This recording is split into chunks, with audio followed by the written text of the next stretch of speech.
بسم اللہ الرحمن الرحیم نحمدہ نصلی علی رسولہ الکریم اما بعد۔ غور کیجیے اس بات میں، صحابہ رضی اللہ عنہ پورے کے پورے سمجھدار، ان کی جو گروپ تھے، ان کی جو جماعت تھی، اس میں سارے کے سارے سمجھدار، اور ہمارے نبی صلی اللہ علیہ وسلم ان سمجھداروں کے سردار، ہمارے تمام صحابہ جتنے بھی اس وقت موجود تھے، سارے کے سارے سمجھدار، اور ہمارے نبی صلی اللہ علیہ وسلم ان سمجھداروں کے سردار۔ پھر لڑائی کس بات کی تھی؟ جنگ کیوں ہوتی تھی؟ اچھی طرح سے غور کیجیے اس بات میں۔ سمجھدار لوگ نا چھوٹے چھوٹے باتوں پہ جھگڑا نہیں کرتے، وہ بات بہت بڑی تھی۔ اللہ کے واسطے صرف سننے سے کام نہیں چلے گا، اس پر غور کیجیے۔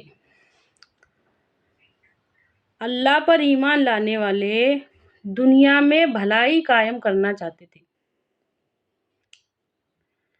اللہ پر ایمان لانے والے، اس کے رسول صلی اللہ علیہ وسلم پر ایمان لانے والے دنیا میں بھلائی قائم کرنا چاہتے تھے، اور وہ لوگ بت پرست، مشرک، بدعتی، خواہشات نفس کے غلام، وہ اپنی منمانی پر اڑے رہنا چاہتے تھے۔ جو جیسا چلتا ہے چلن دو، جو جیسا چلتا ہے چلن دو۔ ان کو اس بات سے بہت زیادہ فرق پڑتا تھا کہ یہ لوگ وہ کام کیوں نہیں کرتے جو ہم کرتے۔ غور کیجیے اس بات میں۔ اور ہمارے صحابہ رضی اللہ عنہ اور ہمارے نبی صلی اللہ علیہ وسلم یہ سب مل کر بھلائی قائم کر رہے، اللہ کے حکموں کو پورا کیا جا رہا۔ قرآن پاک کی 10 آیتیں پڑھتے تھے، جب تک ان 10 پر عمل نہیں کرتے تھے وہ اگلی نہیں پڑھتے۔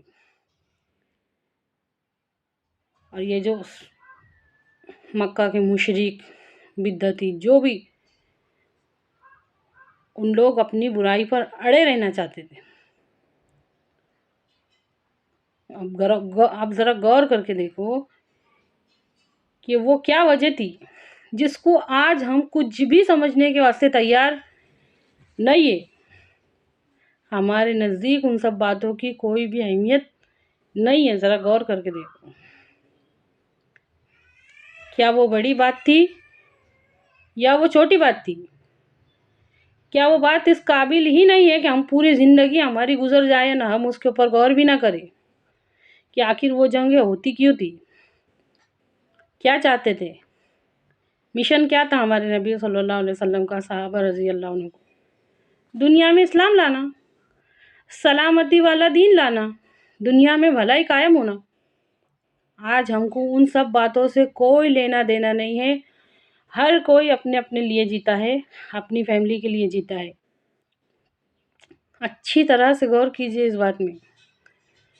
قرآن پاک میں اللہ تعالیٰ ارشاد فرماتا ہے کہ میں تمہاری صورتیں اور تمہارے مال نہیں دیکھتا، میں تمہاری صورتیں اور تمہارے مال نہیں دیکھتا، میں تمہاری نیتیں اور تمہارے اعمال دیکھتا ہوں۔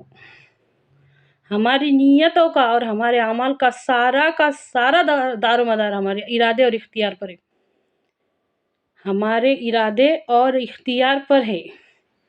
پورے دن بھر میں صبح سے لے کر رات تک، پھر ہم سو جاتے، پھر دوسرا دن کھلتا، پھر صبح سے لے کر شام تک، کئی مہینوں سے، کئی سالوں سے، کئی برسوں سے، کئی دنوں سے، ہمیشہ سے سلسلہ چلتا آ رہا کہ ہم اپنے آپ کو بدلنے کو بالکل بھی تیار نہیں ہیں۔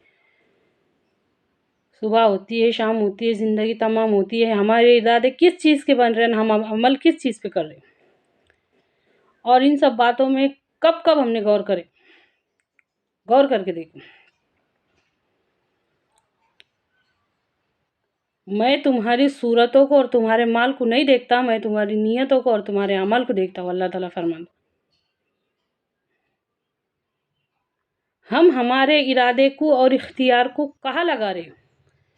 جو پاورز ہم کو دی گئی ہے ارادہ بنانے کی اور اس پر عمل کرنے کی، تو اس سے نیکی کے ارادے بن رہے یا پھر اس سے برائی کے ارادے بن رہے، اور وہ ہم کہاں لگا رہے؟ آپ جہاں بھی نظر ڈالو، ہر کسی، کوئی نیکی کرتا کوئی برائی کرتا، کوئی نیکی کرتا کوئی برائی کرتا، تو ہم اپنے واسطے کیا پسند کر رہے ہیں؟ ہم اپنے واسطے کیا پسند کر رہے ہیں؟ ہم کیا کر رہے ہیں؟ ہم ہمارے وقت کا کیا استعمال کر رہے ہیں؟ اللہ رب العزت نے جو ہم کو دیکھنے کی طاقت دی تو اس کو صحیح کاموں میں لگا رہے، جو سننے کی طاقت دی تو اس کو صحیح کاموں میں لگا رہے، جو بولنے کی طاقت دی تو اس کو صحیح کاموں میں لگا رہے، جو ہاتھوں میں طاقت دی تو اس کو صحیح کاموں میں لگا رہے، جو پاؤں کو طاقت دی تو اس کو صحیح کاموں میں لگا رہے۔ کیا کر رہے؟ اچھی طرح سے غور کیجئے اس بات میں۔ اسلام بہت بڑا ہے، اسلام لفظ کا مطلب بہت بڑا ہے اور آسان بھی ہے، ہر کسی کے واسطے آسان ہے۔ ہم کو مشکل لگنے کی وجہ یہ ہے کہ ہم من مانی کرنا چاہتے ہیں، جیسا چلتا ویسا چلن دو، جیسا چلتا ویسا چلن دو۔ یہ کیڑا ہم نے ہمارے اندر پال کے رکھے ہے۔ ہمارے نبی صلی اللہ علیہ وسلم کا ارشاد ہے کہ انسان کا سب سے بڑا دشمن اس کا اپنا نفس ہے، نفس ہے۔ ہم بھی غلام ہیں نا خواہشات کے، پہلے اپنے آپ کو غلامی سے آزاد کرنا پڑے گا، جب جا کے ہم دوسروں کو دعوت دینے کے لائق رہیں گے۔ یہ سمجھتے آ رہے نا ہم، یہ سمجھ رہے ہم کہ جب تک خود عمل کے پابند نہیں بن جاتے دوسروں کو دعوت کیسے دیں؟ نہیں، یہ غلط فہمی ہے۔ دعوت دینا شروع کرو اللہ کا نام لے کے، اللہ تعالیٰ ہماری مدد فرمائیں گے۔ اے اللہ کہنے سننے سے زیادہ عمل کی توفیق دے، آمین۔